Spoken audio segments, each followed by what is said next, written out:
Hey guys, Attorney Walter Knott. Now, with this said, I know that we have a lot of things to cover. Wow, those lights are absolutely terrible with this camera. Hold on, guys. Let me fix this real quick. We're gonna kill off some of these cameras. Boom. There we go. Is that a little better? I still look overly tan.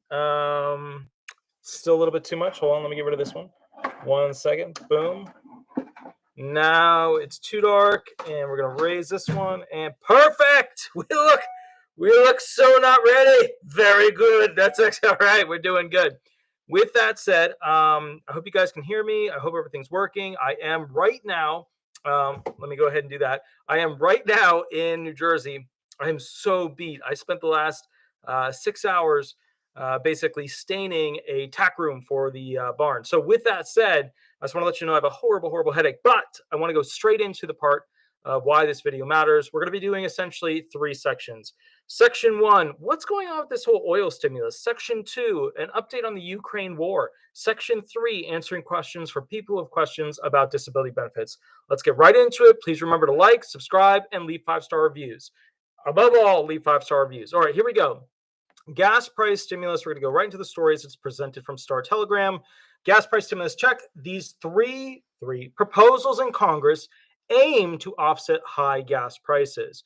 By Dahlia Fahid, March 23rd, 2022, 1:03 p.m. Of course, today is the 24th, so this is only a day old when it comes to the article. Now, with that said, keep in mind this is mostly a Democrat-based push. The Republicans are not on board with this thing.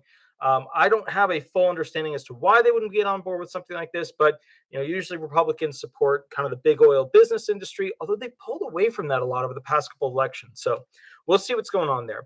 As Americans empty their wallets at the gas pumps, some lawmakers are working to get some relief. The national gas price average was $4.24 Wednesday, slightly lower than a week ago when gas reached a high of $4.31. But it's still 70 cents more than a month ago when the average was just $3.54, and prices are $1.36 more than a year ago. While the Biden administration considers sending gas cards through the IRS, U.S. House Democrats have introduced three bills that would send Americans payments to offset high gas prices. Let's just take a moment and recognize it's kind of innovative. It's taking advantage of an industry, specifically the largest companies in that industry. It's kind of screwing them over out of potential profit. But this whole scenario is being created by an artificial, it's not really artificial, is it? It's like Russia attacking Ukraine, screwing up the pipeline. It's just, and then Biden made horrible choices in the very beginning about what he was doing with not only the leases, but cutting down the XL pipeline options, all that stuff. So it's like a weird, unique thing where the Democrats created this. And now they're like trying to fix it because the Democrats know at this point, this is not good for them. This looks really bad for them.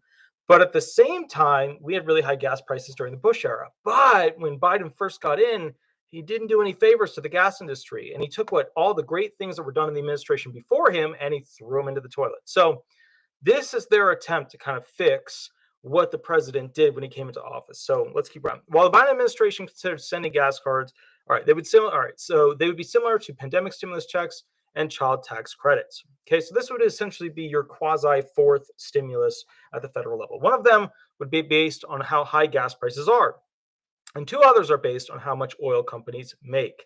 Here's a look at all three. Big oil windfall profits tax.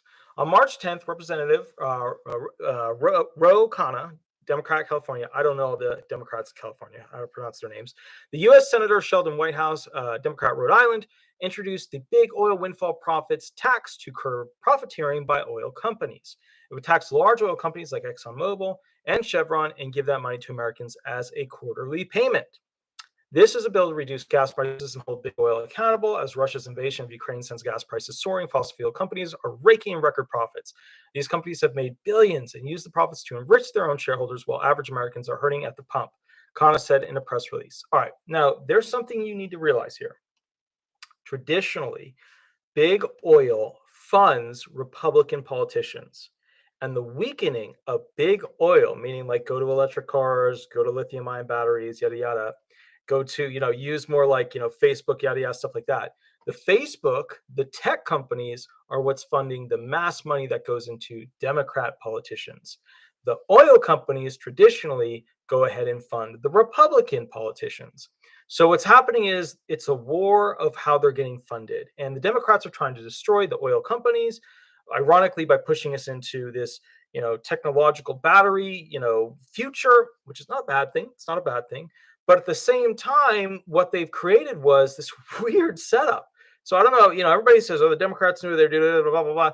The reality here is this, that the Democrats, by reducing the likelihood of the United States to produce oil that's useful to America, because remember, we could still produce oil and somehow it goes somewhere else and it's not as useful, or we don't get to charge as much, whatever, but it's useful to America. They, when they first got in, cut off a lot of those options. And as a result of that, it put big oil in this weird, not happy position. And then Biden threw us to the Russian wolves to go ahead and have to utilize their oil, which some of which goes through Ukraine. So the crazy weird thing with this whole setup is that at the end of the day, they created the profiteering situation, that which they're now trying to hurt. They actually hyperfunded through their actions of hurting the oil industry in the beginning, and now the Republicans are going to have mass funding as a result of this. So this is the Democrats' way of helping the American people, fourth stimulus, but also hurting those who donate money to the Republicans. So that's basically how this works. It's a really, really interesting situation because you wouldn't expect it. You wouldn't expect it to actually happen like this. You wouldn't expect it. Anyway, it did. It did. Okay, so let's keep rolling through this. This is a bill to reduce gas prices and hold big oil accountable. As Russia's invasion of Ukraine since gas prices soaring, fossil fuel companies are breaking record profits. These companies have made billions and used the profits to enrich their own shareholders while average Americans are hurting at the pump, Kano said in a press release. Under the bill, the tax would apply to oil companies that produce or import at least 300,000 barrels of oil per day. 300,000 barrels of oil per day. And that's like each company that imports that much, because those are the major donors to Republicans. You know how like Facebook had like $400 million to the Democrats? Well, they're trying to hurt the major donors to the Republicans. Okay. The tax would be 50% of the difference between the current price and the pre-pandemic price per barrel of oil. Now remember, that's pre-pandemic price and the current price. So it's not like they're just saying like, oh, when it was the cheapest. It's a fair shot, but it's still, they created the profiteering, racketeering, whatever you want to call it, situation, and now they're trying to tax it away from them. At $120 per barrel of oil, the tax would raise approximately $45 billion per year, lawmakers said. Single tax filers would receive an estimated $240 per year, and joint filers would receive around $360 per year. So the funny thing about this is that under the Biden administration, we're looking at a fourth stimulus of $240, per person. Joint filers get $360. So the point is, like, Trump was like $1,200 and then $600, and then Biden was $1,400, and there was supposed to be another $600, but it never happened. So now it's less. But you can see how they're trying to like match the prices of the $1,200 and the $600. Yeah, you can see a little of what's going on there. It follows the same guidelines as the economic impact payments. Eligible recipients would be single filers earning up to $75,000 or joint filers earning up to $250,000, right? Okay, cool. Stop Gas Price Gouging Tax and Rebate Act. So this is the second one. Representative Peter DeFazio, a Democrat of Oregon, on March 16th introduced the Stop Gas Price Gouging Tax and Rebate Act. It would tax oil companies for excessive corporate profits and give that money to Americans as a monthly advance tax credit. Cool. Oil companies would pay a one-time 50% windfall profit tax on income that exceeds 100% of their income pre-pandemic. Big oil is foaming at the mouth, DeFazio said in a statement. After price gouging Americans in 2021 to make record profits, big oil is now reaping the benefits of Putin's price hike. As we face COVID-related supply chain bottlenecks and uncertainty created by Vladimir Putin's unprovoked invasion of Ukraine, I repeat to big oil what President Biden said just a week ago. It's no time for profiteering or price gouging. This is why I've introduced the Stop Gas Price Gouging Tax and Rebate Act. My legislation would tax big oil's excess profits in 2022 and return the revenue back to the Americans. It's beyond time to put people over profits, period. That sounds good. And it's true. You know what I mean? It's an unfair situation, but the whole situation was created by Biden to begin with. So when you say it's beyond time to put people over profits, he's actually lying about what he did in the very beginning when he got into office. And it's a sad thing because it's a provable lie where he literally took away America's base fundamental ability to provide oil for itself. Now think about it. If Biden took away America's right to create oil for itself, removing American jobs, and remember, a lot of people are like, oh, that only helped Canada. Please, don't be that. Just change the channel to anything. Learn anything about the pipeline, and you'll realize that that was another lie. That was horrific and terrible. But anyway, let's keep rolling. The point is, when somebody says, and I'll read it again, it's beyond time to put people over profits. That means the same thing for politics over profits, over people, over whatever. It's one of these things where the people just somehow get trickled down into the bottom of the field of the barrel. Why? Because let's say that we had oil independence like we did at the end of the prior administration. What that means is that we would not really be affected by this whole Russia, Ukraine war that's going on to the degree that we are. Not even close. Wouldn't even be like in the same spectrum. Okay. But now we are. And the thing is, he did that as a result of hurting Americans by taking away their defense mechanism for not having to be reliant on other countries to produce oil that we use all the time for our houses, our fuel, etc. And then on top of that, he wiped out a bunch of jobs, and he wiped out the future infrastructure that was already set in place to happen. So what he did was he chose politics over the American people. It was really bad. Now, upon becoming reliant on Russia, which you have to sit back and wonder, why did he make this massive investment into Russia in the first place? It's like there's this own form of huge collusion going on between the Biden administration and Russia when it comes to oil. It's weird. Like, why would you ever do that? And nobody's been able to answer that. I mean, sure, they have theories and things, but nobody's had a direct answer to that. So where we're at now is the Democrats have come out with very quickly a fix to the screw ups of the Biden administration when it comes to oil. Because this whole mass profiting by these companies that will pay into Republican parties for political change have now become ultra wealthy, and they want to tax it away and give it to the people. It's an interesting situation. It's a bit of a chess game. All right. So let's go through this. My legislation would tax big oil's excess profits in 2022 and return the revenue back to the Americans. It's beyond time to put people over the profits, period. Which is funny that they say that now. Single filers who earn up to $75,000 and joint filers who earn up to $150,000 would be eligible. So their cutoff is $75K. The Gas Rebate Act of 2022. On March 17th, Rep. Mike Thompson, Democrat, California, John Larson, Democrat, Connecticut, and Lauren Underwood, Democrat, Illinois, introduced the Gas Rebate Act of 2022, which would send Americans an energy rebate of $100 per month, plus $100 for each dependent for each month the national gas price average exceeds $4 per gallon through 2022. Now, you got to realize something. This one's a little bit trickier when it comes to the law. It sounds good. It's like, oh man, I'm going to get $100 per month in the form of a rebate. That's pretty good. Like that's, that's pretty good. We got so many months left of the year. That's not bad. We could do that, right? That's going to end up some change. We're only in, March right now. We're going into April. We got a bunch of months left. But here's the important part. Let me read it again.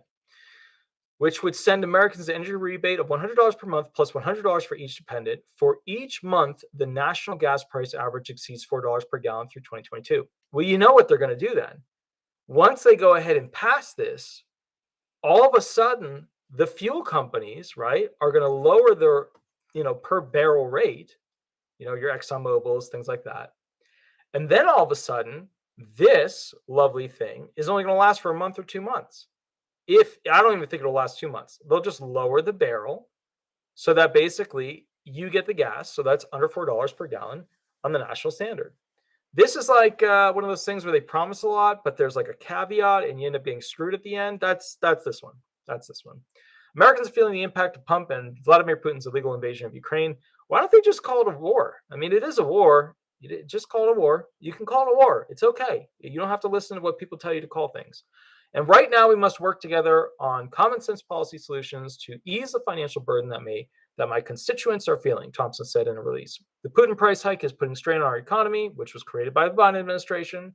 And I'm proud to be working with Reps Larson and Underwood to introduce this legislation to provide middle-class Americans with monthly payments to ease the financial burden of this global crisis. Okay.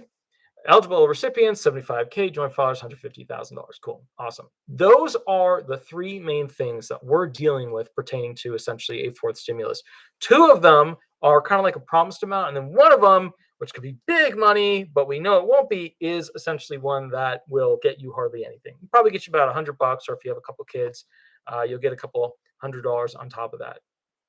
They are ultimately in control of what they charge per oil bin. That's the bottom line. A lot of people are like, "Oh man, but this kind of thing." Blah, blah, blah."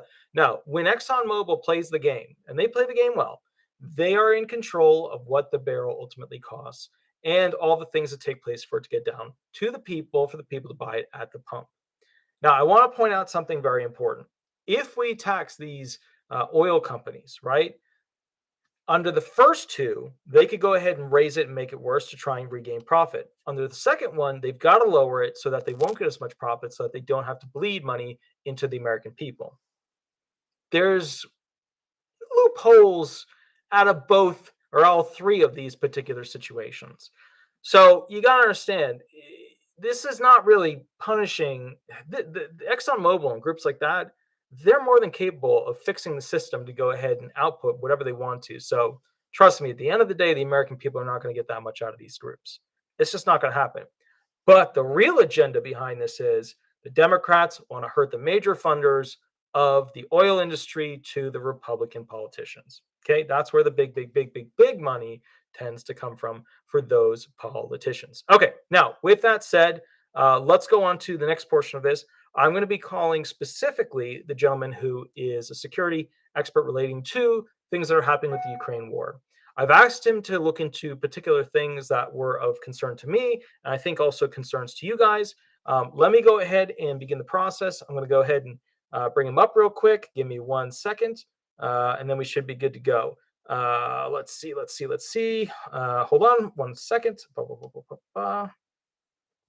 Hold on, guys. My apologies. I got to go ahead and pull it up. Let me find it real quick. Sorry. It's coming. It's loading. It's just taking a moment. There we go. Perfect. I'm going to call the gentleman right now, and this is where we're going to go ahead and find out specifically about what is going on with this Ukraine war.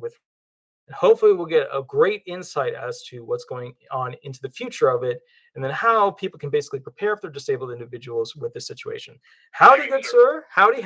We are live right now, and I wanted to check in with you about the Russian-Ukraine war. I don't know why people aren't calling it a war in America. It's kind of weird, but can you tell me, where are we at with this situation? What can we expect? What's going on?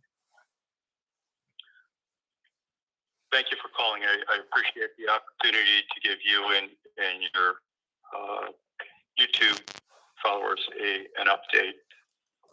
Right now, it looks like I'm going to start with the refugees because that's something that's going to be important to our nation as well as the others. Approximately 3.6 million people have left Ukraine. Belarus took 5,500.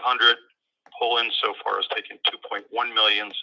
Slovakia, 250,000. Hungary, 330,000. 270,000 stayed in the Russian Federation on the eastern border, north of Mariupol. Just a massive number of folks. I didn't list Romania at 500,000 and Moldova with almost 400,000. The good news is there's great video from our folks on the ground that were able to identify. We think they were press reporters and just others that were able to assist the disabled and other elderly to safety and transportation. Appeared to be many of them walking down the road or wheeling themselves slowly until help arrived, and through translators offered them transportation, bus, car, truck, whatever they had. Didn't see anybody hop on a motorcycle, but just really very generous, not involved people who are there for reporting purposes or other citizens helping the disabled and elderly. They were quick to accept the offer. It's unknown how long they had been traveling, but it was really inspiring for our team to be able to see this in live video. It may have been uploaded by now, but certainly really reassuring to see. What we have is an update on Kherson. This is one of the cities in the south by the Black Sea that had been previously taken over by the Russian troops. And earlier today, troops and military equipment on the ground and in the air have been observed firsthand, with helicopters being pulled on trailers by Russian trucks out of the area, basically leaving the city of Kherson for Ukraine troops to make a move to retake the city. It really, it's supports other positions that are theorized by the Mr. Putin, and I'll come back to that in just a few minutes. One of the big pieces of today was our president is in Brussels. President Biden is in Brussels attending an emergency session of the G20. The G20 is 20 countries that are part of the NATO alliance, Russia being one of them. And the three objectives that the NATO allies agreed to, as this started literally 1 month ago today, the three objectives that they agreed on: the military and humanitarian assistance, significant sanctions to cripple the economy, and Mr. Putin's ability to access funds and to fortify the eastern flank of the NATO allies. We'll talk just briefly, but they committed to $2 billion in air armor and ammo to assist those countries that surround Ukraine. And they also committed to $1 billion in humanitarian assistance. Additionally, another $320 million to defend human rights in the country of Ukraine and the democracy that it is. Further sanctions against Russia were announced at the G20 today against 300 members of the Duma, which is the Russian government and organization, and sanctions against anybody producing Russian arms within the country of Russia. Right now, we have about 100,000 U.S. troops in the European theater. NATO established reinforcements from that group, as well as other nations in Hungary, Slovenia, Romania, and Bulgaria to reinforce the eastern border of Poland and other countries. There's growing evidence regarding chemical weapons use in the war by Russia. Our president was unwilling to speak with commitment regarding what their response would be from NATO. Came up several times today. The White House is actually making a contingency plan if Russia uses weapons of mass destruction in this war. And we're calling it a war. We're just calling it a war. Russia calls it a war, but NATO is not quite there yet. I'm sorry. Long day in intelligence. But the real intelligence regarding chemical use, there's no response from our president or from NATO. And there was direct communication 5 or 6 days ago between China and our president, and that they were told to understand the consequences of selling arms to Russia. One of the things that in the press conference that was streamed from Brussels that our president wanted to announce is the wheat and issues related to wheat and other products used here, including potassium nitrate that are used for growing farm products here that assist in producing oats and other materials for feeding cattle and other stock. Basically, the comment was the potential food shortage domestically and internationally will be real. They have more to report on that tomorrow, but they expect a major squeeze in food crises domestically and internationally. On that note, I can indicate that without revealing where in the country or world that we're at right now. Several of our domestic partners in the United States are indicating some of the stores, such as Costco, Sam's Club, BJ's, are already experiencing either hoarding or supply chain issues in obtaining any type of pasta, pre-boxed pasta, and remarkably, chicken. Boneless, frozen, didn't matter. They said they were very notable that they were absent from the shelves in their areas. They're also looking to, the president's also working with NATO to end restrictions on the amount of food we're sending abroad. The president also indicated sending food would be part of our agreement to assist with refugees. President was asked regarding if President Zelensky needed to relinquish land in Ukraine. He said he did not believe they should have to. That was his opinion, but it's their judgment call to make. Back to the World War III question, Walter. Early on, the president made a comment that he was not interested, the United States was not interested in getting involved in creating World War III. The question was it too quick to involve us by saying we wouldn't get involved, sending a message to Putin regarding our lack of involvement in our resources? He indicated it was not. One of the big questions today, would a nuclear weapon, whether it was tactical or otherwise, trigger the response from NATO? And it's absolutely, but how much of a response was going to be decided collectively? President did indicate he asked for Russia to be removed from the G20, and also revealed today by several of our resources, Putin has not ruled out the use of nuclear weapons. So it becomes kind of problematic. One of the things that Mr. Putin is known for is similar to what he did in Syria and Chechnya years ago, is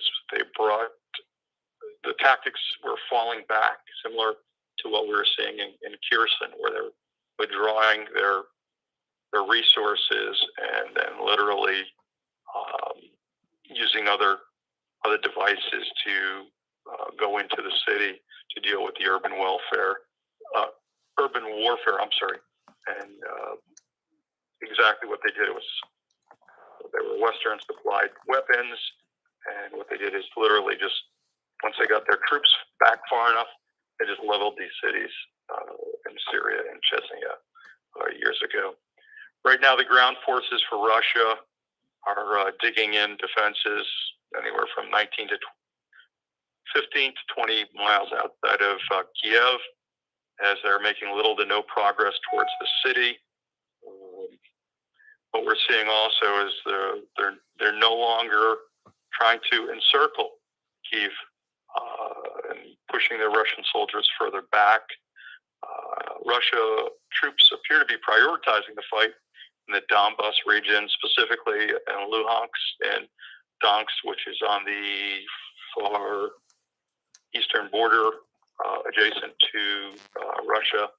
Those were the Federation areas where about 250,000 Ukrainians moved towards to basically not be involved and nearer to their homes. Russian ships have been seen in the Sea of Azov. We've seen that, but it appears to be they may be sending landing ships ashore with supplies, including vehicles to replace the ones that were destroyed. NATO is currently estimating, as of late yesterday, over there, 7,000 to 15,000 Russian soldiers have been killed in the 4 weeks. And President Zelensky, on behalf of Ukraine, believes approximately 1,300 Ukraine service people had been killed. It's a grind. It's a grinding campaign by Putin, and it's got the world's attention, and we're giving it a lot of thought. I know Secretary of State Blinken, from our research, indicates that it's war crimes being committed, and there's evidence of them Russia destroying apartment buildings, schools, hospitals, shopping centers, and it's war crimes, and that'll be evidenced before the Hague, the global, I'll call it the global sitting judge for war crimes that goes back to World War I and World War II. Zelensky did address Japanese parliament and indicating thousands of people have been killed, including 120 children, looking for assistance from Japan support, and that the people can't bury their friends and neighbors, relatives, children, because they've destroyed the buildings next to the roads and can't get access to these buildings in still fight. So they're looking for assistance. We're still seeing near constant shelling and unbelievable ongoing air raids in Mariupol. They've had 260 people killed there. They've been cut off from food, from water, from support, and that's one of the Sea of Azov's northern ports. It's a very important piece, but it's just unbelievable the strength of the people that are not being allowed access to food, water, and basic medical supplies, which is a violation by Russian troops and Putin of the Geneva Convention. So it's just horrible to hear the reports. President Putin also announced yesterday that he wants unfriendly countries to pay for Russian natural gas only in rubles from now on. He's trying to support the ruble, which kind of collapsed recently once he made a strong push towards taking over Ukraine. Additionally, coming out of Ukraine, the Drabish district, there was an empty theater that was kind of taken over by volunteers, and it's in the towns in western Ukraine, and folks are volunteering to make dumplings to feed the troops, and they're making them by the thousands. They're making like 40,000 pounds of meatballs, 10,000 dumplings with potato. They're making kilos of filling for borscht and fried fish. Anything they can do to help out. It's really enlightening to see these people who have basically had their homes and their lives destroyed, turning to support the troops any way they can, and getting this food, handmade food, out to these troops as almost like an internal treat from their country. They did have an opportunity to speak with local folks, and they said, despite the chaos, they're optimistic and they're rallying behind the president and the troops, and believe that it'll be okay. Regarding the wheat, we've got a report out of Dubai that we're able to validate that they Associated Press. I don't know why it's published out of Dubai, but they went out and they spoke to a gentleman who is a farmer in North Dakota and owns a great deal of property there and grows wheat and grains.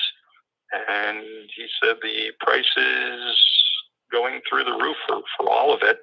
And they're putting down more acreage to try and, number one, capitalize on the market to recover from COVID. And number two, knowing that the region, the breadbasket region of the world, as Ukraine and Russia are considered for a third of global wheat and barley. Countries in the Middle East, Africa relies on it to feed millions of people for bread and noodles. And the grains and sunflower seed are also used for cooking in the process. He said they're putting down wheat and they're putting down sunflower and hoping that they'll be able to not only, again, recoup the financials, but be able to produce more domestically for what we need. He's also, this guy at Kessel that they interviewed was vice president of the North Dakota Grain Growers Association. One of the big pieces is Canada, France, Australia, and Argentina are also being closely watched to see if they can ramp up the production lost from Ukraine and Russia. But there, again, that means uncertainty for countries that count on the import: Egypt, Lebanon, Pakistan, Iran, Ethiopia. They count on that. But it looks like there's going to be food shortages and political instability that's going to make it almost unaffordable for them to import their needs. And it's difficult. It's difficult. It's catastrophic for a lot of folks. And we may, although the United States has a need for these products, it'll be catastrophic. Corn, rye, oats, and millet that Russia was exporting, and we're the biggest exporters. That was used again to feed livestock worldwide is going to be an issue. So not a very good outlook right now. We do know that with almost a 99% accuracy or validity, I should say, that Russia deployed a hypersonic missile that has a lot of AI, artificial intelligence capabilities that it can use in flight, microsecond, if you will, decisions. It has the ability to, through satellite imaging and topography, the way the hills roll, buildings, what's been constructed, it has the ability to fly at hypersonic speeds, and taking all that information into its AI system, basically can, instead of hitting a building, basically almost put it through a front door. They used one. There was no tactical or chemical weaponry on it, and it did strike inside Ukraine, and it demolished an entire block inside Ukraine. An area that was not well protected, that was not under attack, and they just let this fly. What is making a difference is the Ukraine drones that have payload capability. The drones are just making incredible contributions, attacking tanks, supply convoys. The Russian asset that Putin was most fond of, a one-off, indestructible, in his words, super tank, the T-80 UM2, nicknamed the Black Eagle. And this thing was outfitted with droid activation protection, a hard kill system that used radar to detect incoming anti-tank rockets and missiles before automatically firing high explosive fragmentation munitions at them with the aim of destroying or disabling them at a distance of 20 to 30 feet from the tank. They could take it on. Apparently, it was destroyed in the northeast Ukraine city of Sumy Oblast, and that's the same city where that same day, just a few days ago, 300 Russian soldiers reportedly walked off their combat zones and said they weren't going to obey the order to attack the citizens. contained information that they were not there to liberate, they were there to destroy. And collectively, the entire group got up and stormed out, trying to make it home on their own. Interestingly enough, we know that Putin has shut down all the media, and all the media and propaganda is been locked down and supplied by only his directives. He took into custody, or what he considered house arrest, over 1,000 people who were part of his advisors and safeguards and intelligence, believing that there was a large leak. They now have lost tons of commanders and 3 generals in the first 2 to 3 weeks of this battle. So rather than finding out what the problem was, he takes 1,000 people and puts them under house arrest.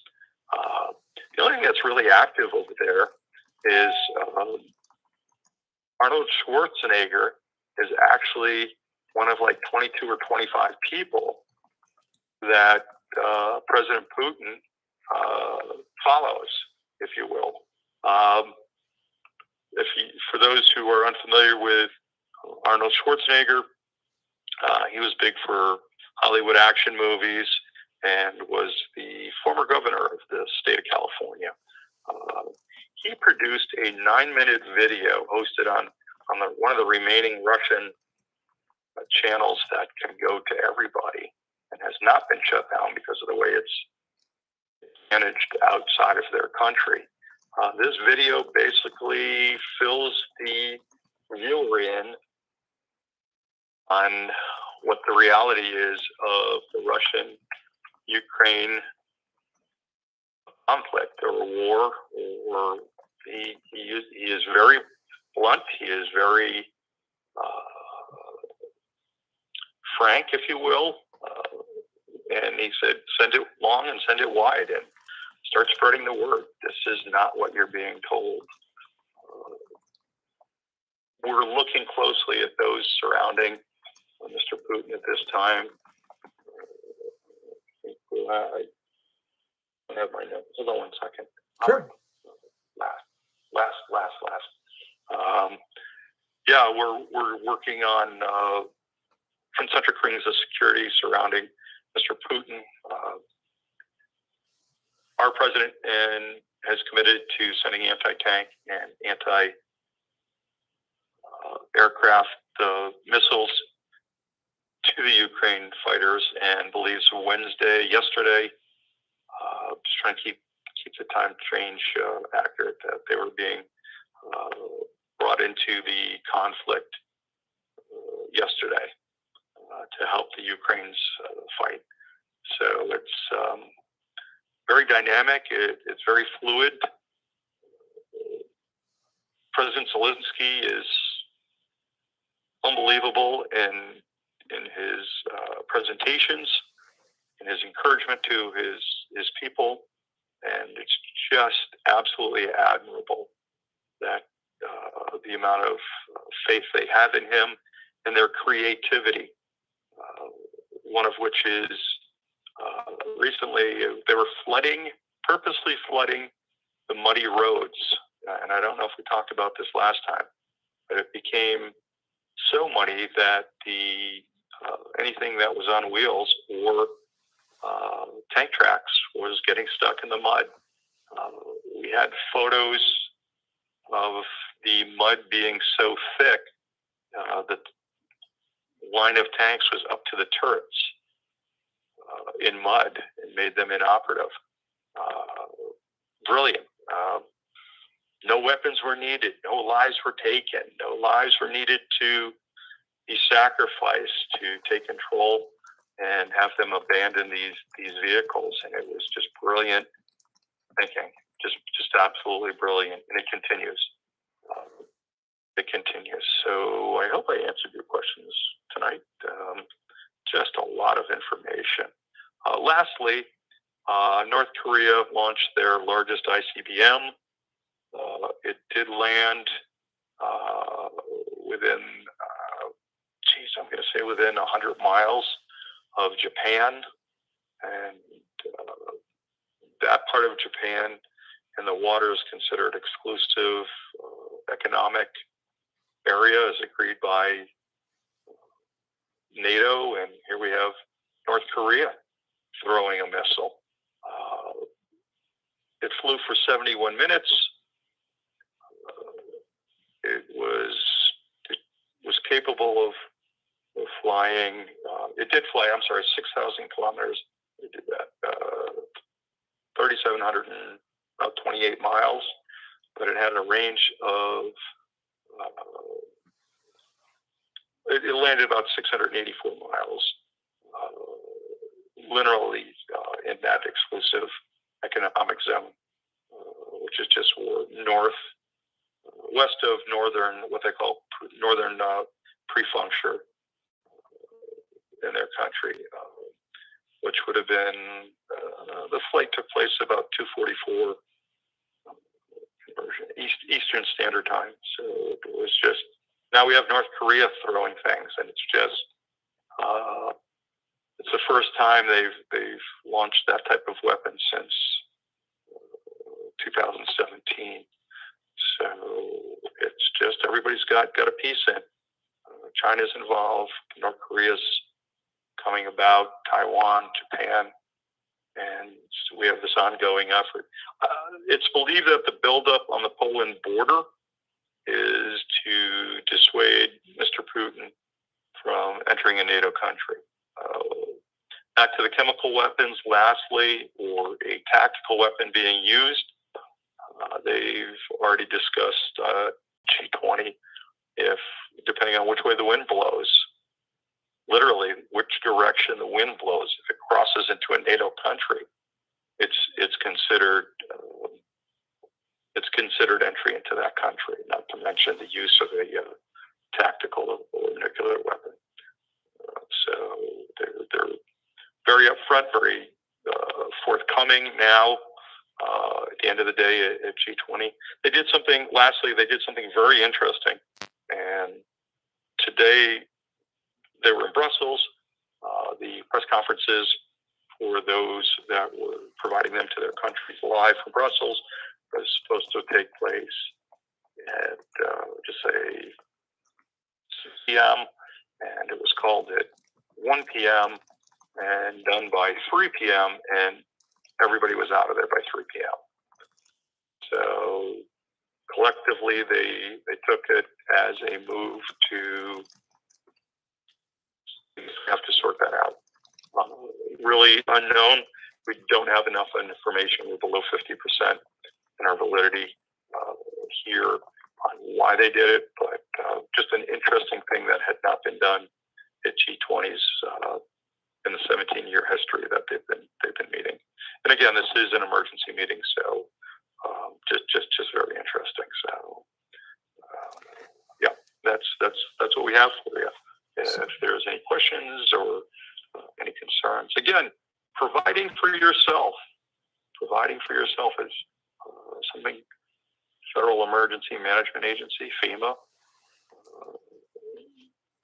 We've had opportunities, members, to learn firsthand from Katrina and Superstorm Sandy, the largest two in the United States, as far as damage and needs. If you are in need of transportation, preparing yourself to leave, please don't wait any longer to make plans. It could be another weather event as opposed to a less likely an event involving this war overseas. But now is the time to find people and slowly through what you can afford, personal hygiene items, canned food, candles, headlamps, batteries to run them. AAA or AA. Take a look. You might be surprised that it's one or the other. now is kind of the time. Just get yourself prepared. Hey, if the power goes out, it'd be really nice to have a candle that can burn for 300 hours. But if you buy them commercially, they're very expensive. And there's videos out there I've seen folks make candles out of Crisco container with the Crisco oil in it, hardened, and hundreds of hours on the candles. They're available on YouTube. They're publicly available. Doesn't take much more than some string and a can of Crisco brand oil or something similar to that to provide a candle for you.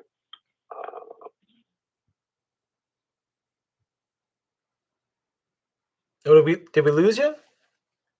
Oh, are you there? Oh, I think we lost. Hold on, network is unstable. One moment, guys. Let's see if it reconnects. Let's see. I don't know if it's gonna reconnect. Wait, just wait. We'll see if it reconnects. I think we lost him. We lost him. We definitely lost him. We definitely lost him. Hold on. I'm gonna call him right back real quick. Oh no, we lost him. Hold on. Call him back. One moment, guys. I have a really tough question for him too. I didn't. I'm gonna ask him just to see what happens. Whoa, Shirley. Wow. Yes, sir. Howdy, good sir.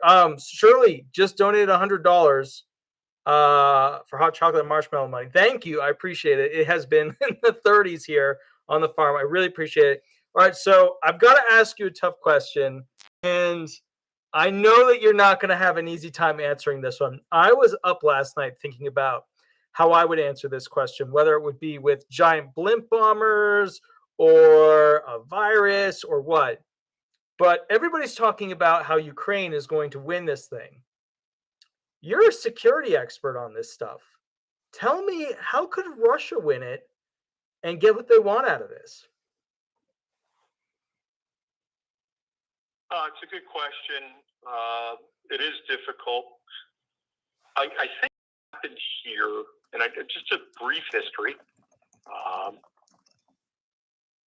The Russian military, for the most part, was under the impression they were on military exercises.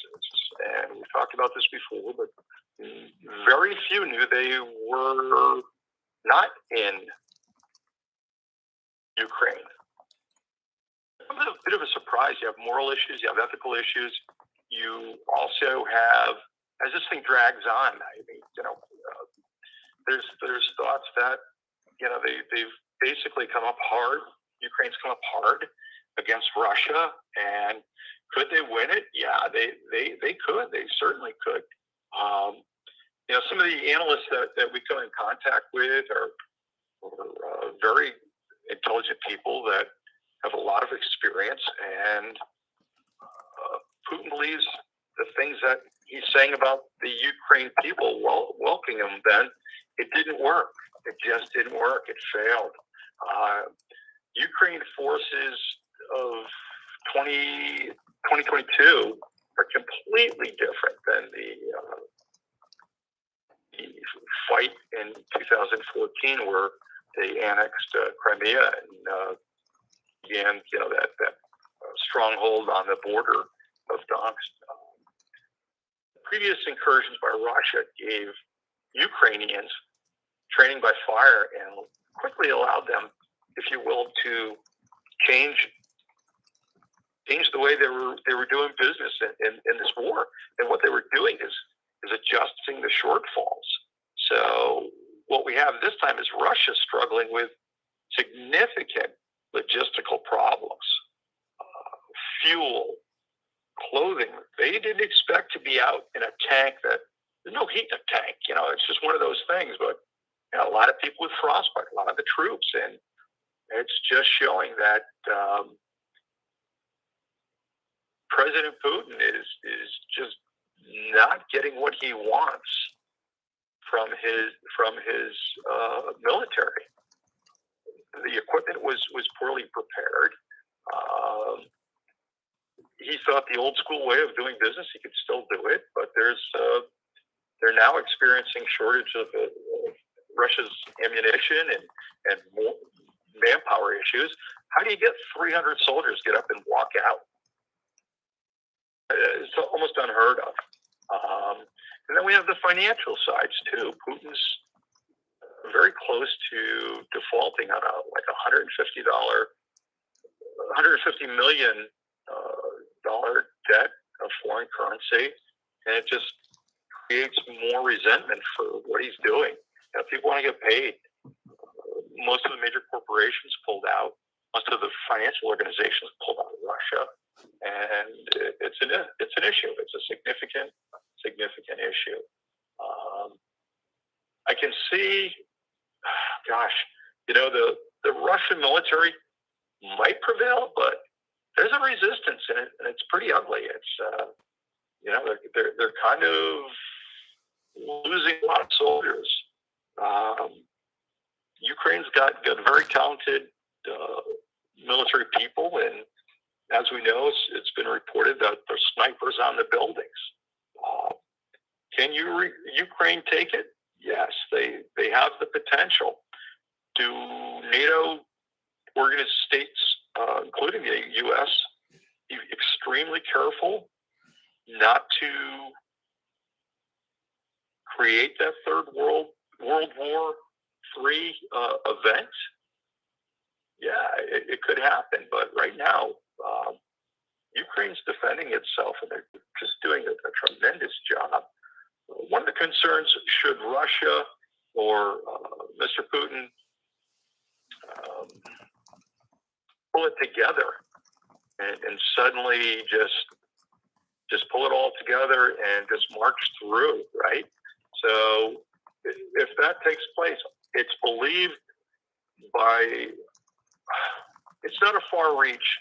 I don't want to put any validity to it because it's not in the numbers that we're able to validate, but it's not a far reach for the average person to say the enforcement of troops on the Polish border in Ukraine should, for some reason,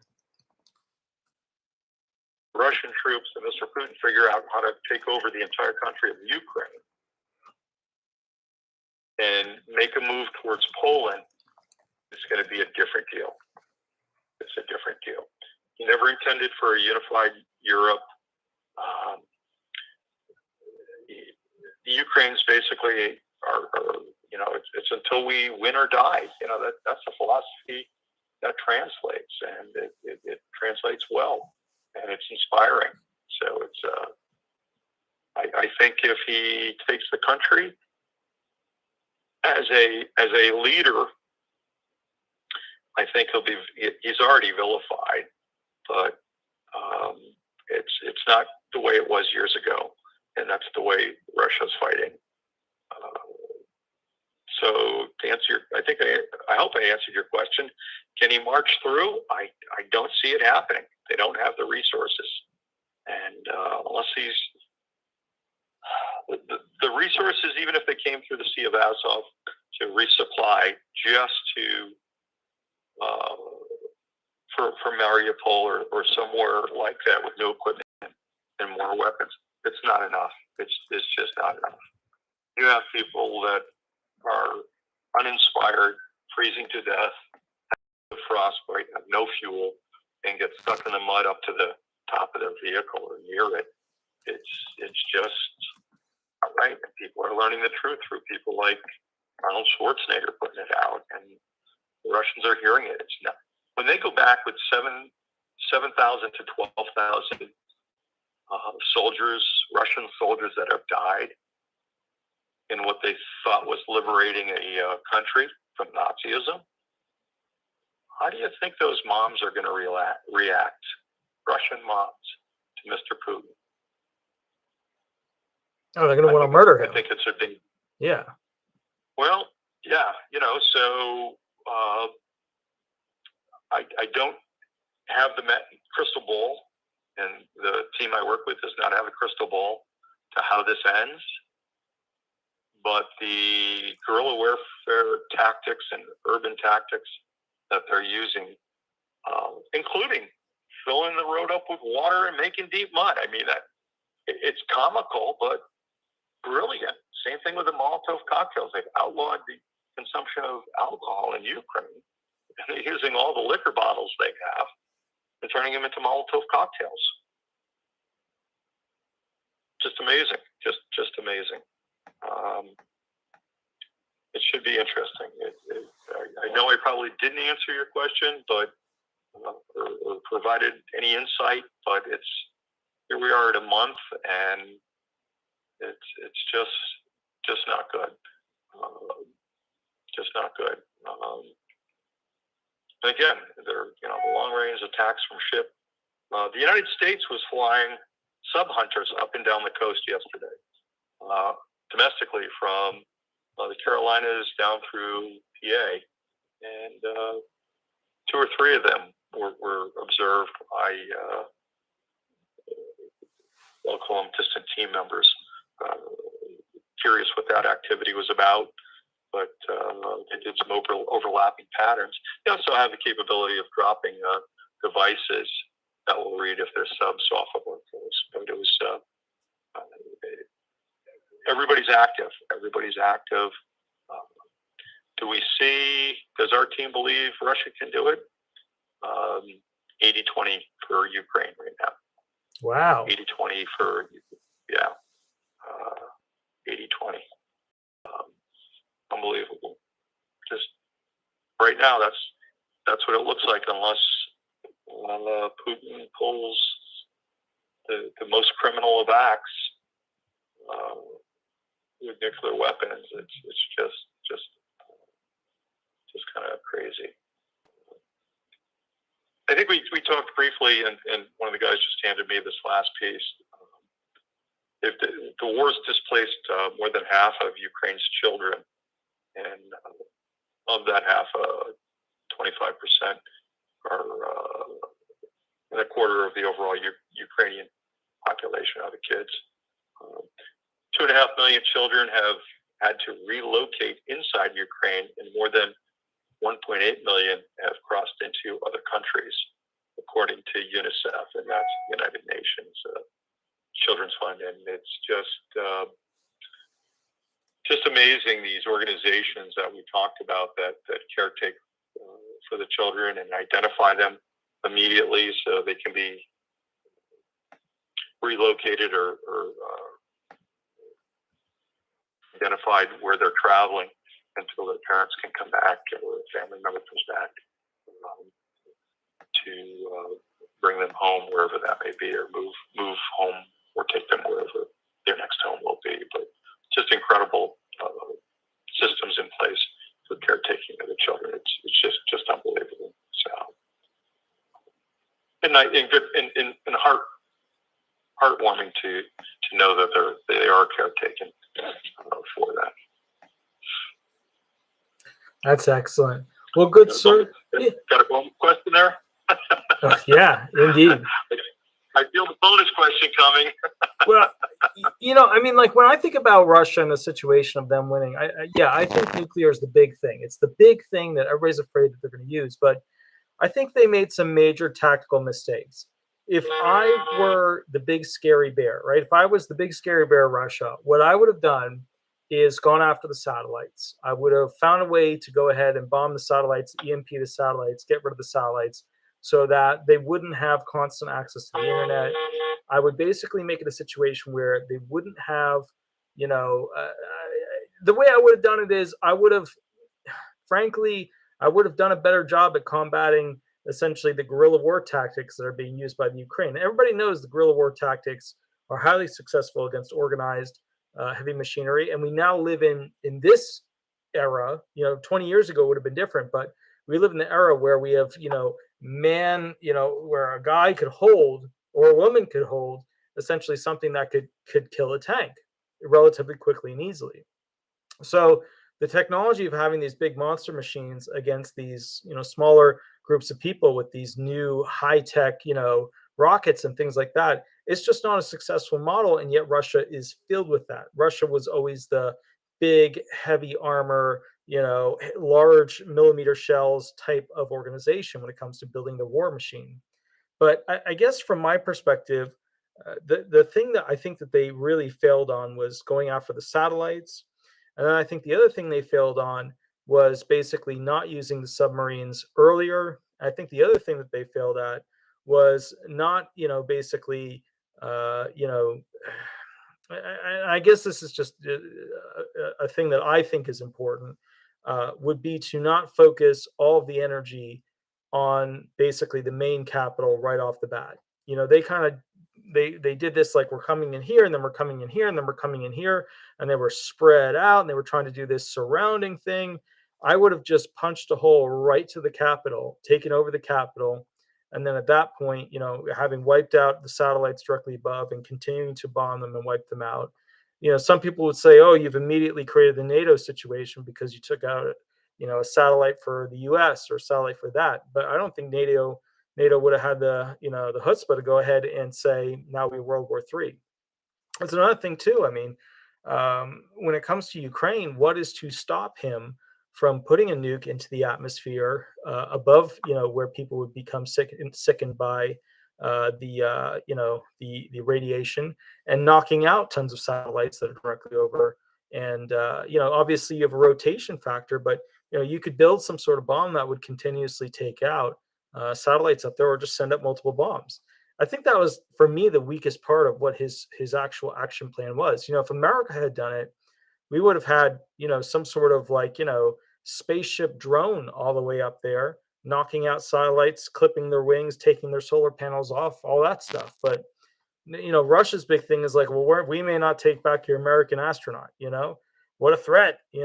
So to me, like, what do you think about the satellite situation? Like, what do you think about, like, Elon was able to step in and, like, create the future for these people by having this. But I mean, surely Putin should have sat back and realized that there's other systems that they could utilize to have internet access. I mean, is Putin just an old man that didn't get it, or is it just, a situation where, they didn't properly assess the true situation, which is that the media coverage is hurting, but their ability to communicate worldwide with these satellites is what's really hurting him, because that's what's getting them all this new war, NATO-based munitions and weapons. What do you think?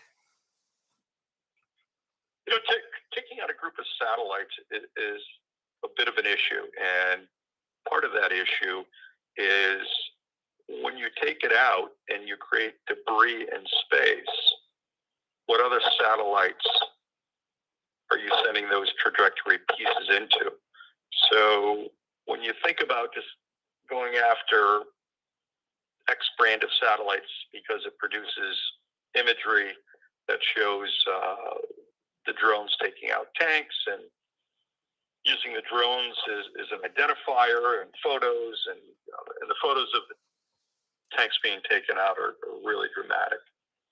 But back to the satellites, that debris, once you take one satellite out, where's the debris go, and where's that rocket debris from striking it go? So now, in essence, you may cause more harm than good to your own set of satellites that may or may not be in that area. It's very, very difficult. LEO, low Earth orbit, is where a lot of the satellites sit. And how many people have reported UFOs, and they find out from other people that they posted, "Hey, did anybody see it last night?" And it's the sun reflecting off Elon Musk's ring of satellites that he keeps throwing up 40 to 50 at a time in Florida. I think it's Cape Canaveral, Cape Kennedy, where the launch pads over there. And he sends them up frequently. And here we have Russia with their own. You can take out the satellites you think are creating imagery or logistical problems, but there's also private satellites that are up that can produce the same information. What does he do by taking them out? He creates a lot of space junk, but that's really not the issue. He may end up ultimately damaging his own system. I think he's old school. I mean, come on, he's old school. He thinks tanks and missiles are going to be the way.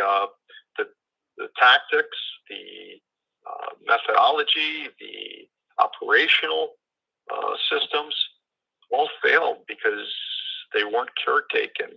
They weren't identified, weren't used. If they were, and he spent money on it, or the Russian government spent money on it, I don't really think the money got there.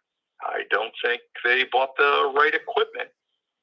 We'll look at everything from oil and diesel, and the quality of the diesel, or the fuel filters that are a requirement for attention on diesel equipment, right down to the tires in trucks that run them that were not cared for. So yeah, it's difficult. But I don't believe taking the satellites out would have done anything other than he claimed to have taken one of his own out. That was interesting. Right before this started, that he sent one up to take out a satellite that he indicated was falling out of orbit, and they decided to destroy it. And it's very interesting that he's trying to go old school, but can't get there, if you will. He can't get there because the money's shut down in country. We've already had our conversations with Russian arms production, and it's been banned. And they still put up a satellite, by the way. They still sent their cosmonauts up to replace those coming out. There's actually a video online that demonstrates the large piece of the International Space Station that, if they departed and took it with them, would basically leave the International Space Station without a needed power system, and it would not be able to work very well. But we'll see. I thought it was interesting, the cosmonauts that were sent up and to take over and replace the cosmonauts and astronauts that are returning to Earth showed up in Ukraine colors, and don't know what that's about, but very interesting. Just very interesting that they made that. So it's again, taking care of what we have here domestically, what we have available to us in resources. Be aware and think about a plan. You need to get involved with ready.com or .gov. I'm sorry, ready.gov. It's available probably through the FEMA website, and it's just figuring out what we need domestically to make sure you're okay. To make sure, again, take a breath, relax, watch what you can. If it's upsetting you, put it down for a while. But if you're prepared that something's going to impact you here, you should be prepared for it, and that's an important thing. That's a real important thing. Excellent. Well, good sir. Thank you so much. That was excellent. No, I agree. You're right. With basically he could screw up his own system. He could make it so that nobody could have satellites up there. He could, he's relying on satellites with his own systems and his threats related to his bigger bad, hyperspeed, super fast rocket. So the reality is, you're right. If he were to wipe those out, he could wipe his out, and then he wouldn't be able to use the GPS from those to get his rockets to where they need to be if he wanted to use them. So you're right.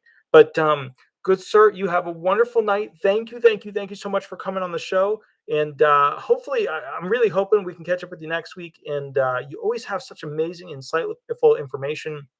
And frankly, it's stuff that a lot of people want to know about because they don't know what to trust on the news. So thank you for coming on the show. And I will definitely try and catch up with you for next week as well. And have a wonderful, wonderful night, Thank you, sir. May you all be well, and may you all stay healthy. Thank you, good sir. Bye-bye. Bye-bye. So, guys, that was a security expert giving a lot of details about essentially what's going on with Russia and Ukraine. The situation is ironic and also odd. We would expect Russia to automatically take over, make it happen, but they didn't. And now they're stuck. They're bogging, and literally with water under creating mud, which gets their machine stuck. So It's a very unique situation that I hope does not evolve into the nuclear stance. I hope it sort of just kind of like puddles into what it is right now for an extended period. So, guys, basically, I am up in New Jersey. The temperature up here is usually 30s, 40s, and 50s, although it's been mostly 30s and 40s.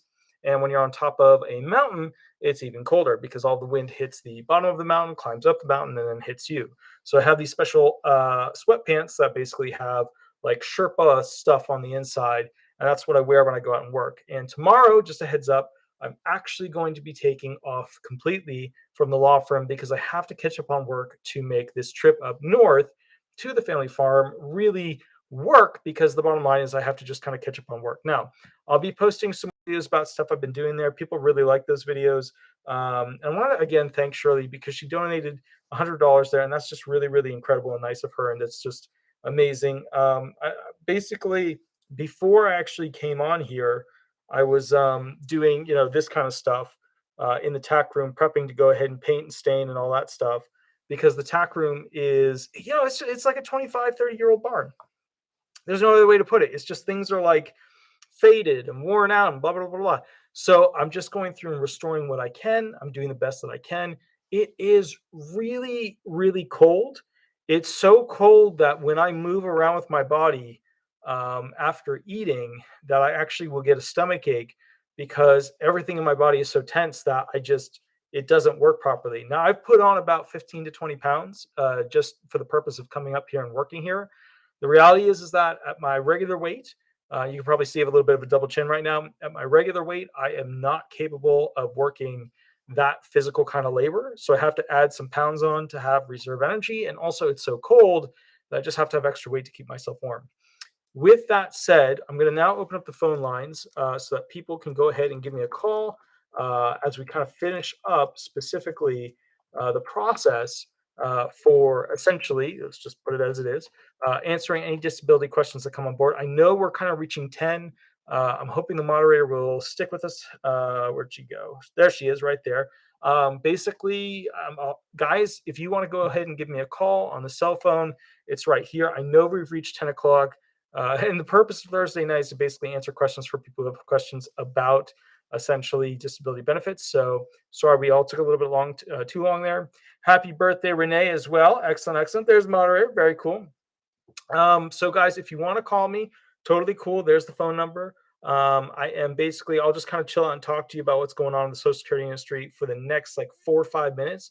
And if nobody calls me, then at that point, I will go ahead and call the night. Actually, I'll probably go out back to the tack room and just keep standing because I still have to do the roof, and I still and I still have to do like a portion of the wall.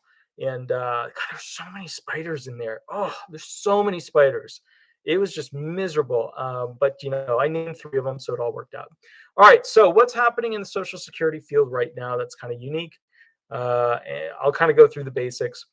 So I'm going to do a larger video on this, but one of the things that shocked me was I've had 2 hearings where the judges both said something similar, but they were from different ends of the country.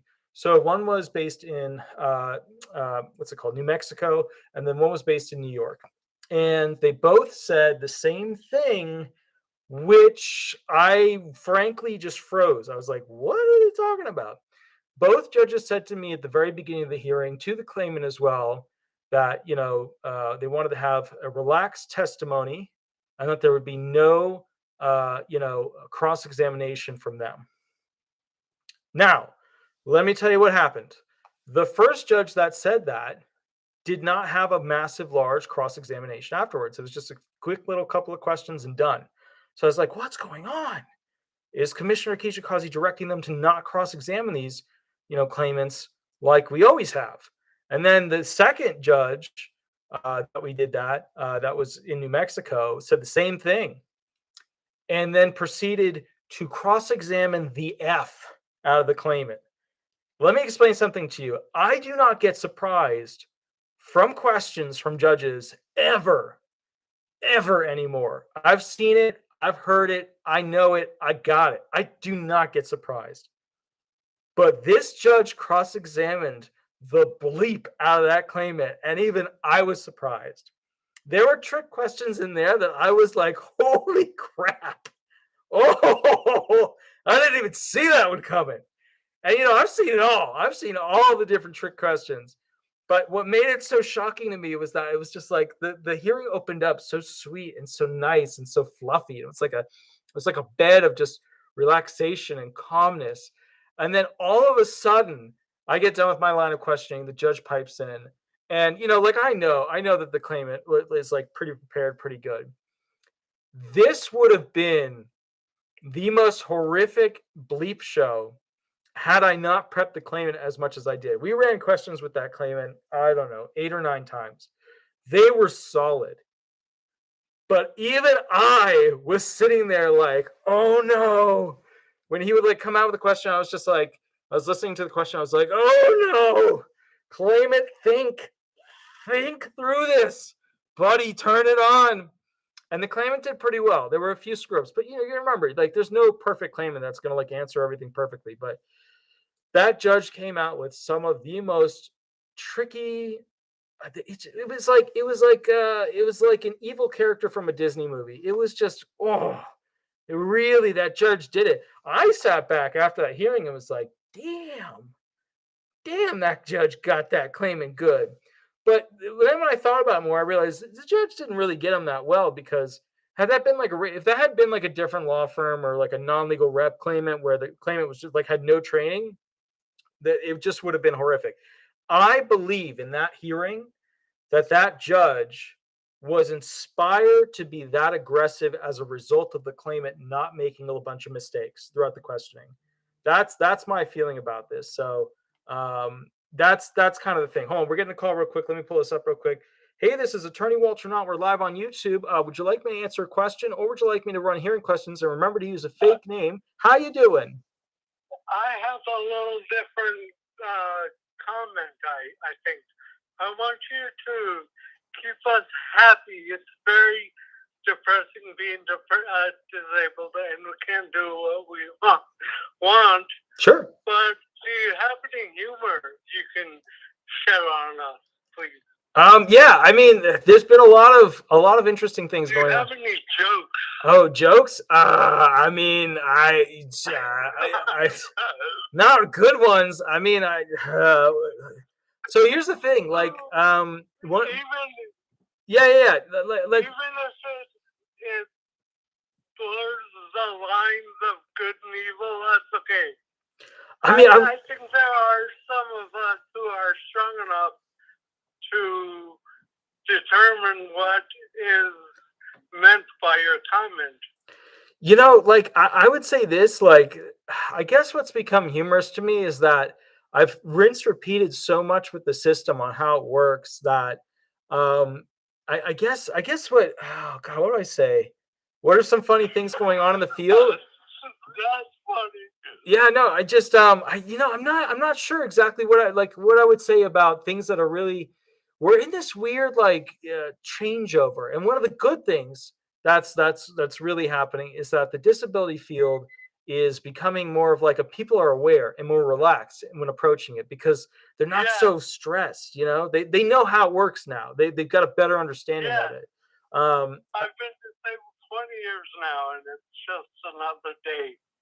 Yeah, and I mean, accepted it now. Yeah, but I'll have to get back to you on that. I'll have to think of some really good jokes to kind of come forward with to present. Okay, and Yeah. let me offer that too.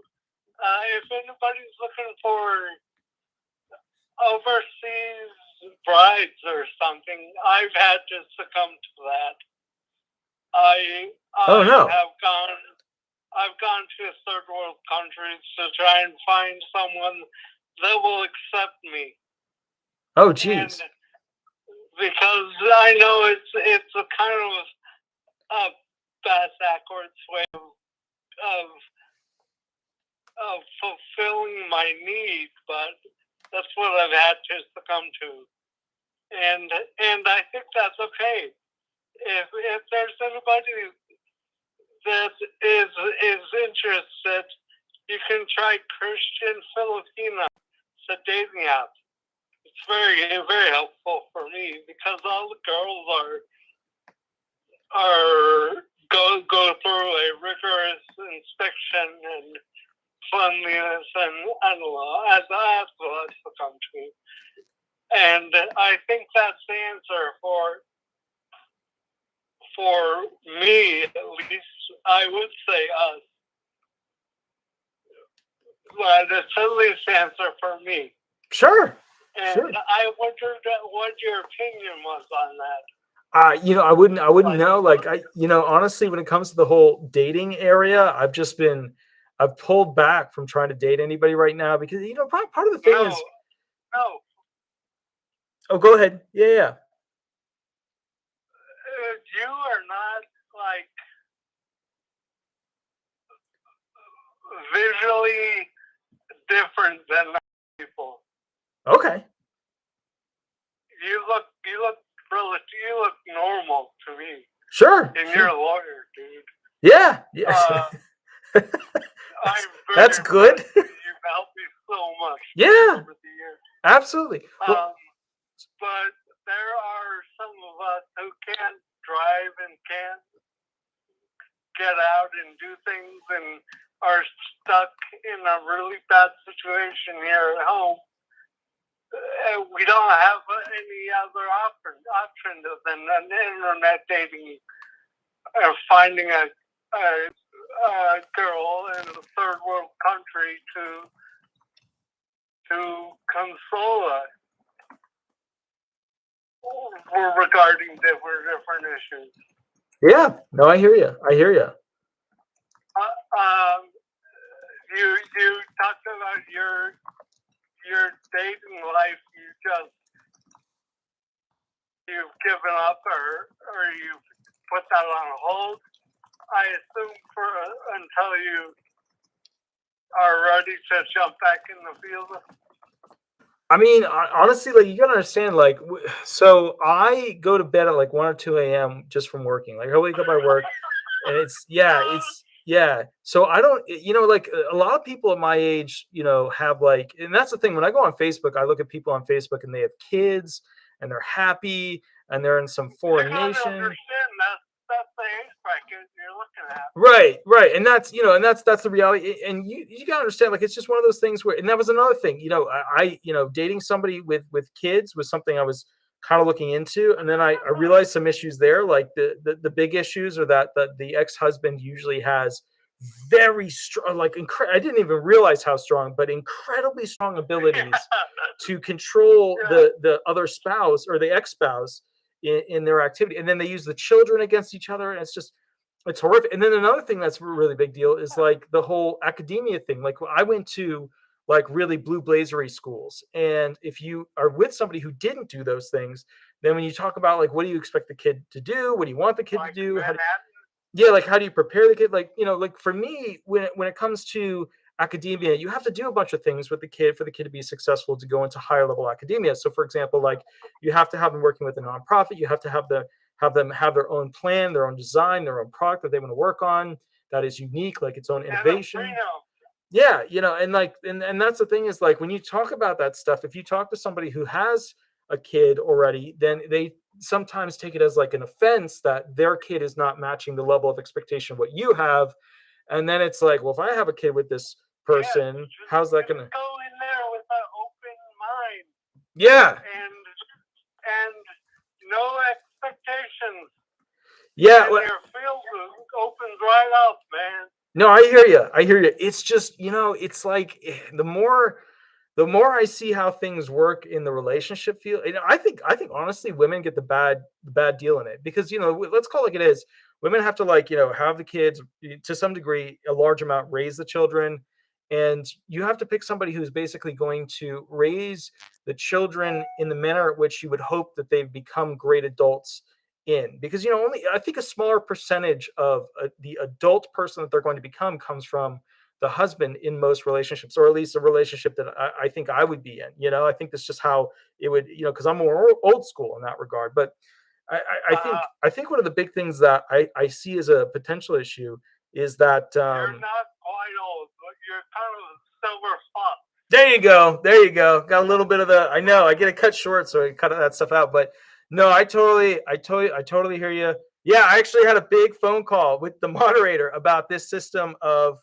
It was amazing though. It was really the conversation I had with her about it really opened up my eyes to how females look at guys and are often very disappointed in how the I guy. think she likes you, man. Well, no, I no, but the point is like the you gotta understand like the females put all this expectation and hope and dreams into the guy. And then the guy would then not raise themselves to the level of achieving their expectations. I think part of that is that guys are not, and I say this, but don't hate me for it. And guys, you gotta help me out with this one.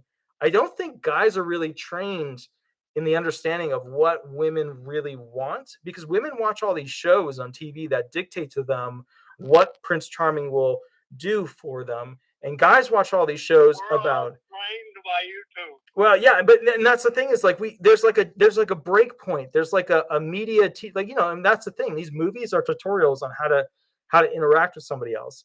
And as a result of that, I don't think guys like if guys knew what was in a Cosmopolitan, whatever the magazine is, if they knew what was in that, they would realize a very different world exists for women than it does for, not that all women look at Cosmopolitan, but it's just a totally different world. And it's foreign to guys, a lot of guys. It's just not, So I guess from my perspective, when I look at it, a lot of the big problems that I've seen with trying to date somebody, especially for me right now, it's just not going to happen because I'm trying to like rebuild the farm, finish building, and fixing up my house and in Florida. Yeah, it's a time issue, but I think there's also another issue, which is, Oh, go ahead. Yeah. You can take a little energy pill or something and wake up early.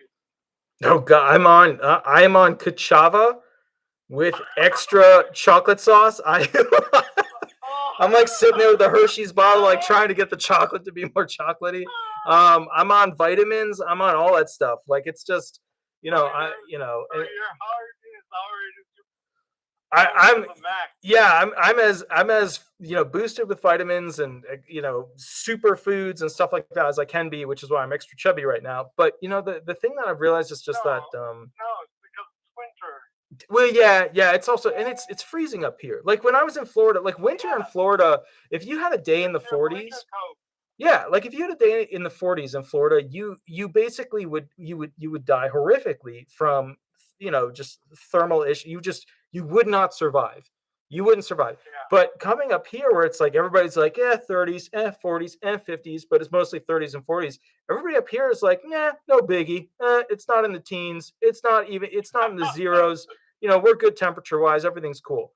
And I'm just sitting back going like, I can't even function. Like when I go outside, my eyes squint from how cold it is. My face is miserable. I was like, and the weirdest thing too was like, man, I need to trim my beard because it was all over the place. I looked like a creature. I looked like a Wookiee in the face. And I was like, I got to trim this thing, get it under control. And because I'm always like working with my hands. No, I hear you. Yeah, so, but yeah, but I know you're fine. But it's one of those things where like my hands are shaking because I'm always working and they're tired from like holding a paintbrush or cutting down trees. That when I was like doing the beard trimming thing, I couldn't find any of those like little adapters. So yeah. So I like took the comb and I was like trying to like do one of these things, and then I was like, my hand like slipped, and then I like shaved half of my face. I was like, well, shit, what are we? It is. Yeah. So I've been, I've been trying to make it all work, and I'm gonna be honest. Like that's the thing is that I think a lot of people in my age group don't really get a working relationship, which is where both people are headed in the right direction. And you're always going to have people growing at different rates, apart from each other and together and apart and together. One thing I've noticed and that I've started to think about is essentially different types of individuals. Like if you look at women that come from a higher financial whatever, like they come from a family with lots of money, they're very good at controlling the guy's brain when it comes to the guy's worth and how much they need her. That is something they've like mastered. They've mastered the effect of getting that guy to think that they need that person. they need it, yada yada. And then you have the opposite end of that spectrum with somebody that comes from no money, and then they have self-worth issues, and then they put that on the guy, and then the guy, from what I've seen in dealing with a lot of homeless, low-income claimants, becomes more of an aggressive person towards them and is not as good as a caring individual. And that's the thing, is just finding that happy medium it's just, you don't see it a lot in modern relationships. I think we have to go over the border. you got all the ones inside the border. You're out. We're gonna go. What you're talking about is you want a relationship that's a generation or two ago. That's so. Oh my goodness. and I think to find that you have to go to the Philippines or something. What's funny is that I've had judges. I've had judges. I've had other attorneys. I've had Masonic brothers tell me that I should go date these women in the Philippines comes up, and things like Taiwanese women and things like that. Yeah, or Thailand. Right. And one of my buddies was like, man, I'm just gonna be honest with you. I was like, what? And he's like, you're like 5'8", 5'9". I'm like, I'm 5'9". And he's like, yeah, those South Korean women are too tall for you. And I was like, what? Dude. But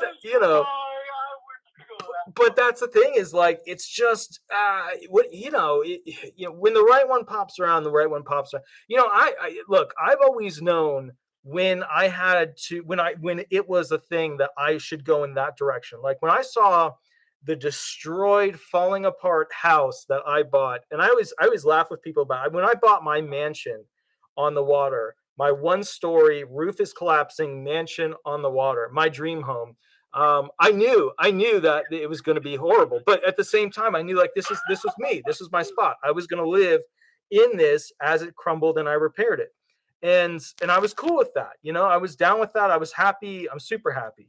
So, Southern Utah gal, 5'11". Yeah, no, it's just, lots of women are taller than me. But you got to remember, I have a Jewish mom, so all the males in my family are taller than me. But yeah, so it's just, I got a Jewish mom. It's just not in the genetics. It's not going to happen. But the bottom line is, like, at the same. Because most girls like circumcised. Yeah. Well, yeah. Okay, there you go. But the thing is this, like, that's a good thing, man. Well, there you go. Yeah, but and here's the crazy thing about essentially, like, this whole out of the country experience with dating and stuff like that.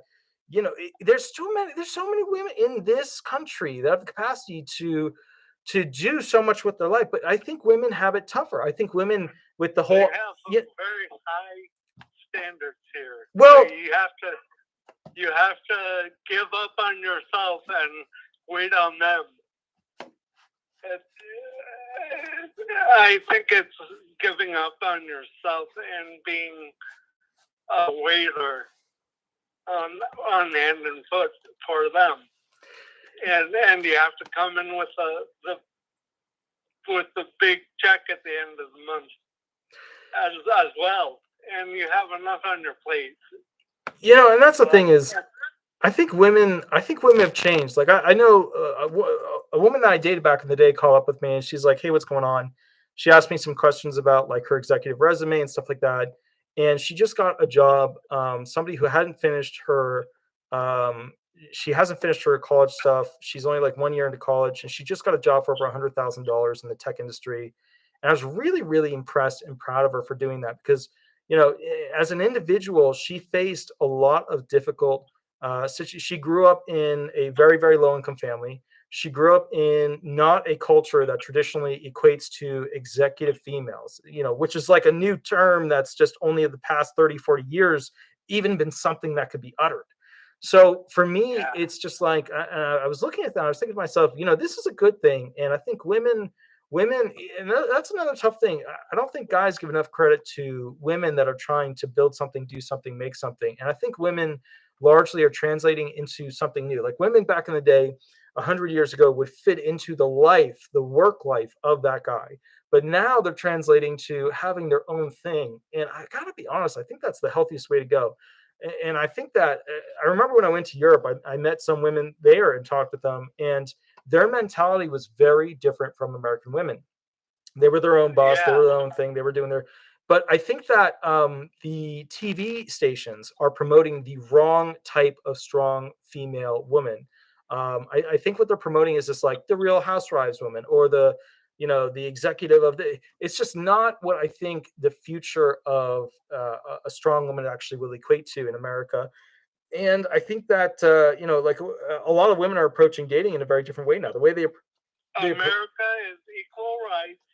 yeah. And if you go to other countries, it's more of the Oh, it's a patriarch. man that's out of the house. Yeah, it's a patriarch Yeah. versus an equal Yeah. rights option. And the thing is though, from what I'm seeing is that, and I think the sad part about it is that people don't realize why it's such an uphill battle for women to achieve more in America than guys. And it's not just the corporate, glass that's right here that they can't get above.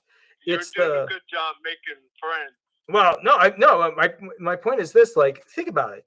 They have the family situation, which to some degree, if they want to be hyper successful, they have to give up. Like when I give up having, a girlfriend and kids and all that stuff, although I have two beautiful dogs, when I give that up, it's very different because I'm not giving up essentially the creation mechanism in my body to make them, whereas they are. Like if they get to my age, year by year down the line, it becomes less and less and less likely. And I think that that's a huge thing too. I think another thing that people are becoming more aware of is their humanity or their humanistic timeline that exists for them. This is the decade where they want to do this. This is the decade where they want to do that. And then so many decades down the line, they will pass away. And it is what it is. I think people are becoming more and more aware of the structure of what they want to do in their life. And I think because of that and the internet and things like that, the speed at which people approach like a rocket ship doing these massive things to push through and get stuff done. I guess from my perspective, I think people are going to are less likely to join the army into the future, the military, because they're going to have higher value for their life at a younger age. And as a result of that valuation that they have for their own well-being and happiness in life and the potential of a long-lived life, I think that realistically the military is going to struggle to find people to join it, like for sections like the Marines and stuff like that. Now, you'll always have, guys that want to get into that, and that'll always exist. But I think more and more people will be less likely to go into the army and things like that. I think what's happening as a result of that is that people are now moving. Unfortunately, you're right. Yeah, I agree. I think what's happening now is that people are appreciating more of their individualism. There's, if you grew up in the 1950s, it was like you shopped from like 3 stores and that was it. If you grew up in the 2000s, right? That's my dream is 1950s. I want to go up in the 50s. No, it was a cool era. They had cool Coca-Cola machines, beautiful cars with fins, beautiful boats with fins. It was a cool time. I mean, there was the ideal generation for America. I guess I don't. I just. It's one of those things where You're a Vietnam kid, right? me. No, well, kind of. Yeah. Well, I'm more. I guess I'm not going to say my age on here. Oh, you could always look it up, but I'm. Yeah. But the point is this: like, I think what's going to happen now is that relationships, the idea and identity of marriage, is going to take a totally new shape. And I don't mean that in the sense of like a Supreme Court justice can't figure out how to define what a woman is.